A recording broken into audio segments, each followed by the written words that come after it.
Hello, I am Peterson, and Peterson. The aim of my experiment was to find the duration of short-term memory. Participants were read a trigram of 3 letters, and they were told to immediately count backwards in threes from a high number for a specific time period from 3 to 18 seconds. This was used as a distraction, and at the end of the period a tone would sound and participants would have to recall the trigram of 3 letters.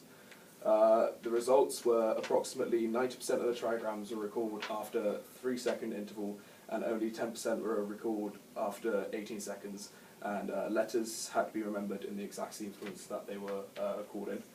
The conclusion of my experiment is that without rehearsal, the duration of STM is very short, and that's may even be less than 18 seconds.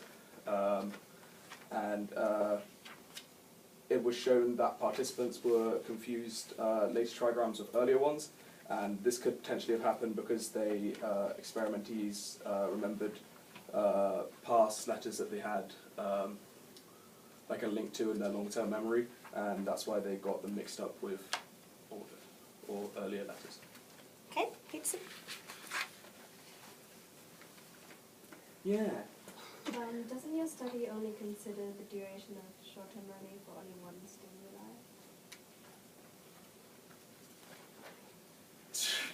Yes. That's a good point. However, in a later experiment that was conducted by both Conrad and Badley, we did find that short-term memory is primarily encoded in acoustic. So therefore, although yes, a weakness, potentially the most appropriate stimuli to have used. Yes, because, yeah. You were never going to get that. Yeah,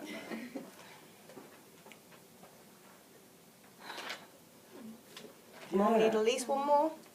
What do you predict the duration would be if trigrams were replaced with longer but meaningful words? Well, the reason why they were used with shorter trigrams and not real words is because that would have sparked other.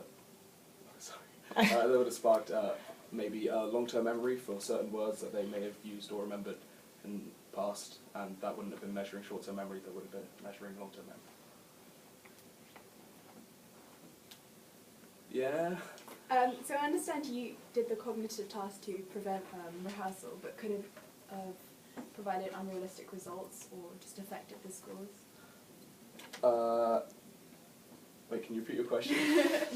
So I understand you did the cognitive task, so the counting, to prevent rehearsal of the trigrams, but could it maybe have provided you with unrealistic results and affected the scores?